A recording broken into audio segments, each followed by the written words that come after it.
சொல்வதெல்லாம் உண்மை. முதல் குழந்தைய எதுக்காக இப்படி தத்து கொடுத்தீங்க? எனக்கு கல்யாணம் ஆகாத முன்னே எங்கள் நாத்தனாருக்கு வந்து கல்யாணம் ஆகி 12 வருஷத்துக்கு மேலே ஆச்சு. அவங்க ஹஸ்பண்டுக்கு குழந்தை இல்லை. ஏன்னா அவர் ஏற்கனவே குழந்தை இல்லாத ஆப்ரேஷன் பண்ணியிருக்கிறாரு. ஏற்கனவே 3 ஒய்ஃபை விட்டுட்டு 4வது ஒய்ஃபு தான் எங்கள் நாத்தனார். அதுதான் ஏஜ் டிஃப்ரென்ஸு. ஏஜ் வந்து எங்கள் நாத்தனாருக்கு 15 வயசு இருக்கும்போது எங்கள் நாத்தனார் வீட்டுக்காருக்கு வந்து 30 வயசு. ஓகே. அப்படி இருக்கும்போது சின்ன வயசில் எங்கள் நாத்தனாரை கல்யாணம் பண்ணி கொடுத்தாங்க. அப்போது வந்து எங்கள் மாமியார்கிட்ட ஒன்றும் கிடையாது. வசதியானவர் அவரு, கொஞ்சம் வசதியாக இருந்தார். எங்கள் மாமியாரால் ஒன்றும் போட முடியாத பட்ஜெட்டில் அப்படியே கல்யாணம் பண்ணிக்கிறோம். பொண்ணு அழகாக பொண்ணை தள்ளி விட்டா போதும், கல்யாணம் பண்ணி கொடுத்தா போதும், எல்லாமே செலவு நான் எல்லாம் இங்க நடக்கிறதே அதுதானே. பண்ணிட்டாங்க, பெத்துட்டா கல்யாணம் பண்ணி கொடுத்துடணும். ஏற்கனவே அவருக்கு தெரியும்.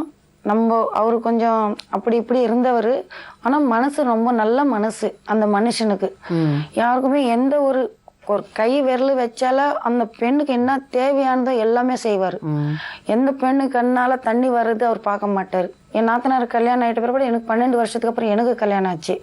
எனக்கு கல்யாணம் ஆகி ஒரு 4 மாதத்துக்கு அப்புறம் இவன் உண்டாயிட்ட பிற்பாடு அவங்களுக்கு குழந்தை ஆசை வந்தது. உனக்கு என்ன குழந்தை பிறந்தாலும் எனக்கு கொடுப்பியா எங்கள் நாத்தனார் வீட்டுக்காரும் 2 பேரும் கேட்டாங்க. அப்துல் லத்தீஃபும் நசீமா கேட்டாங்க. நான் சொன்னேன், உன்னை இப்போதானே உண்டாயிருக்குன்னு. என்ன வயசு அப்போ உங்களுக்கு? அப்போ எனக்கு ஒரு 16 வயசு. சரி. எனக்கு 15ல் கல்யாணம் ஆச்சு, 16ல் உண்டானா, 17ல் பிறந்தா. சரி. அப்போ 16 வயசு இருக்கும்போது எனக்கு என்ன பேசுறதுன்னு தெரியாது. அப்போ இவங்கெல்லாம் நல்லா சந்தோஷமா எனக்கு பார்த்துக்கினாங்க. சரி. எனக்கும் கல்யாணம் ஆகும்போது 10 பைசா எங்கள் அம்மா அப்பா சார்பில் ஒன்றும் வாங்கலை. சரின்னு அதுக்கப்புறம் அவங்க என்ன பண்ணாங்க, குழந்தை கேட்டாங்க. என்னால் ஒன்றே சொல்ல முடியல. சரி பார்ப்போன்னு. இல்லை, உன் வாயால் வாக்குறுதி கொடுனாங்க. சரி, என்ன குழந்தை பிறந்தாலும் நான் தரேன்னு. அதேமாரி எனக்கு பிரசவம் ஆனது எந்த வலியும் இல்லை. எந்த வலியும் இல்லாமல் ஸ்லோவாக பிறந்தது இந்த புள்ள. அதனால் ஆஸ்பத்திரியில் வந்து 2 பேரும் புருஷன் பொண்டாட்டி நின்னாங்க. அந்த குழந்தைய தூக்கி கொடுக்கும்போது அவங்க என்ன சொன்னாங்க, ஹஸ்பண்ட் ஒய்ஃபு எழுதி கொடுன்னாங்க. என்ன சொன்னாங்க, குழந்தைய எழுதி கொடு. அப்போது எழுதி கொடுத்தா நான் வித்த மாரி ஆகிடும். என் குழந்தைய நான் வித்த மாரி ஆகிடும். நான் வந்து கொடுக்குறேன் குழந்தைய. அது எவ்வளோ சந்தோஷம் வச்சுக்க முடியுமோ உங்களால் வச்சுக்கோங்க. அவள் எவ்வளோ நாள் உங்ககிட்ட இருக்கணும்னு ஆசைப்படுதோ இருக்கட்டும்.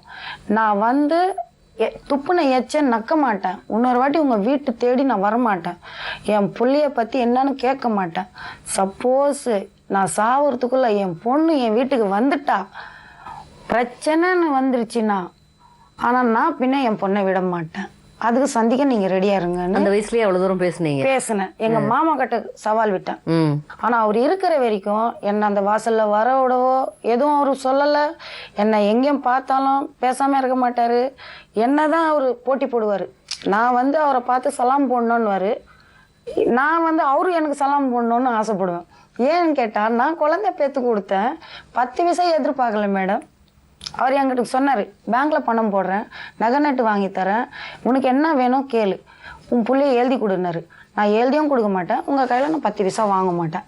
இது வரைக்கும் அவர் கையால் நான் வாங்கினது கிடையாது. அன்புக்கு கட்டுப்பட்டு கொடுத்தீங்க. ஆனால் இந்த குழந்தை வளர்ந்ததுக்கு அப்புறம் சொந்த தாய் தகப்பனையே ஒரு குடும்ப நிகழ்ச்சியில பார்த்தா, ஒரு ஃபங்க்ஷன்ல பார்த்தா உனக்கு எப்படிமா இருந்தது? மனசு கஷ்டப்படும் நீங்க நினைக்கல? இல்லை. நான் கேட்டேன், ஷானாஸு கேட்டேன். எனக்கு தெரியாது அவங்க அம்மா அப்பா. இல்லை.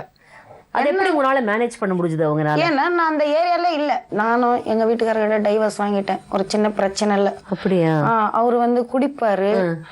இவ்வளவு. அப்ப அந்த 2 குழந்தைய வச்சுக்கிட்டு நீங்களும் தனியா தான் வளர்த்திட்டு இருந்தீங்க? ஆமா. எப்படின்னு கேளுங்க. இப்ப உங்க 2 குழந்தை யார்கிட்ட இருக்குமா? என்னுடைய 2 குழந்தைகளும் இவங்க வீட்டுக்காரர்கிட்ட. அவங்களே பாத்துக்கிறாங்க. தாத்தா பாட்டி எல்லாம் இருக்கிறாங்க, அவங்க பாத்துக்கிறாங்க. எங்களோட வாழ்க்கையே இவ்வளவுதான். அதனால நாங்க கவலைப்படுறது.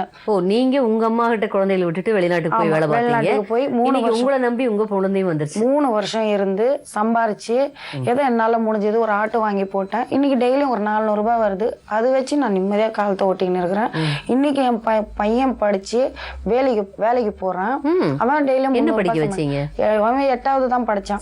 நல்லா படிக்க முடியாது, எனக்கு பிடிக்கலன்ட்டான். பசங்க கூட கொஞ்சம் துருவ ஆரம்பிச்சிட்டான். டிரைவிங்க்கு வேலைக்கு அனுப்பிச்சு வைக்கிறேன். ஆட்டோ மெக்கானிக் வேலை செய்யறான். அந்த முன்னத்துல டெய்லி 300 ரூபாய் சம்பாதிக்கிறான். அது வச்சு என் காலத்தை ஓடியும். எனக்கு ஒண்ணே 14 வயசுல இந்த பொண்ணை பிடிச்சு 10th ஸ்டாண்டர்ட் கூட முடிக்கங்காட்டி கல்யாணம் பண்ணாங்களே, நீங்க ஒரு வார்த்தை போய் உங்க வீட்டுக்காராவது கேட்டிருக்க வேண்டாம்? இங்க இல்ல மேடம், நான் இங்க கிடையாது. அப்போ இந்த பிள்ளைக்கு கல்யாணம் ஆகும்போது வெளிநாட்டுல இருக்கிறேன். சரி, உங்களுக்கு தெரியாத விஷயம் கேளுங்க. அவளே தெரிஞ்ச உங்க வீட்டுக்காரரும் சொல்லல உங்ககிட்ட? பழக்கம் இல்ல உங்களுக்கு, அவங்க டச் இல்ல, கனெக்ஷன் இல்ல. அவருக்கும் எனக்கும் பிரச்சனை ஆகி டைவர்ஸ் வாங்கிட்டு. உங்க அப்பா எங்கம்மா இருக்காரு? அவர் அங்கதான் இன்னொரு கல்யாணம் பண்ணிக்கிட்டு செகண்ட் மேரேஜ் பண்ணிட்டு அவர் பையனை பேத்துட்டு அவரு சந்தோஷமா இருக்கிறாரு. இவ இருக்கிற சூழ்நிலை நான் இப்போ இருக்கிறேன். என்னால கஞ்சியை கூட ஊத்த முடியும். இவ இருக்கிற படிப்புக்கு 10வது நல்லா படிச்சிருக்காரு. அவ ஹேண்ட் ரைட்டிங் பாருங்க மேடம், நீங்க படிச்சா எங்க இவ முன்னேறாளோன்னு எங்க நாத்தனாருக்கு சுத்தி அதான் எச்சங்க இருக்கிறாங்களா, அவங்க எல்லாம் சேர்ந்து என்ன பண்ணிட்டாங்க, படிக்க வச்சா இவ எங்கேயோ போயிடுவா, உன்னை தலையில கொட்டுவான்னு அவளை உசு பேத்தி இவளை கல்யாணம் பண்ணி வச்சுட்டாங்க. அத்தைய பிளேம் பண்ண முடியாது. அத்தைக்கு என்ன வந்ததுன்னு தெரியல. ஆனா அவங்கள சுத்தி இருந்தவங்க நிறைய பேரு நிறைய விதமா கொஞ்சம் கேட்பார் பேச்ச கேட்பாங்க. புரியுது ஓரளவுக்கு உங்க சினாரியோ. உங்க வீட்டுல என்ன மாதிரியான பிரச்சனைகள் இருக்கு. இப்ப அம்மாவுக்கு எந்த பண உதவியும் தேவையில்லை இல்ல. ஆனா நீங்க கொஞ்சம் நிர்கதியா நிக்கிறீங்க. என்ன வேணும்மா உனக்கு? எதுக்குமா வந்தீங்க இங்க? எனக்கு நான் மேல படிக்கணும் மேம். சரிம்மா. 10th முடிச்சிருக்கேன். 10th பாஸ் பண்ணிட்டீங்களா?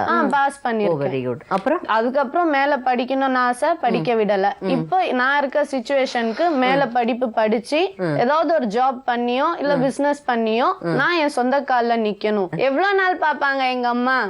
அம்மா பார்க்க மாட்டாங்க.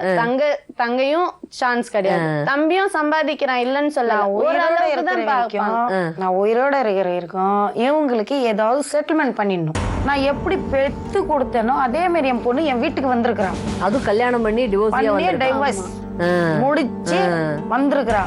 உடனே வாழவும் இல்லாம வெட்டியும் இல்லாம நடு ரோட்ல நிக்கிற மாதிரி. ஏதோ சப்போஸ் நான் இருந்தேன், நானும் இங்க ஊர்ல இல்லாம ஏதாவது ஒரு ஊர்ல இருந்திருந்தா என் புள்ளையோட நிலைமை என்ன இருக்கும்? நடு ரோட்ல தானே நிக்கும். தாய் பாக்குற மாதிரி அண்ணன் தம்பிங்க பாப்பாங்களா? மாமா மரம் பாப்பாங்களா? ஆயா பாட்டி பாப்பாங்களா? யாரும் பார்க்க மாட்டாங்க. தனக்கு தானே அவங்கவுங்க வேலைதான் பார்ப்பாங்க தவிர பெத்தவங்க மாரி யாரும் பார்க்க மாட்டாங்க இந்த காலத்துல. அதனால நான் என்ன சொல்றேன், என் பொண்ணுக்கு நான் உயிரோட இருக்கேன், அவளுக்கு என்ன பண்ணணுமோ செஞ்சுட்டு. இப்போ இந்த பொண்ணு அவங்களுடைய பொண்ணா ஷானாஸ் வாழ்ந்துட்டு இருந்தப்போ ஆமா எல்லா இடங்களையும் ஷானாஸ் தன்னுடைய பொண்ணுன்னு அவங்க ரெஜிஸ்டர் பண்ணிருக்காங்களா?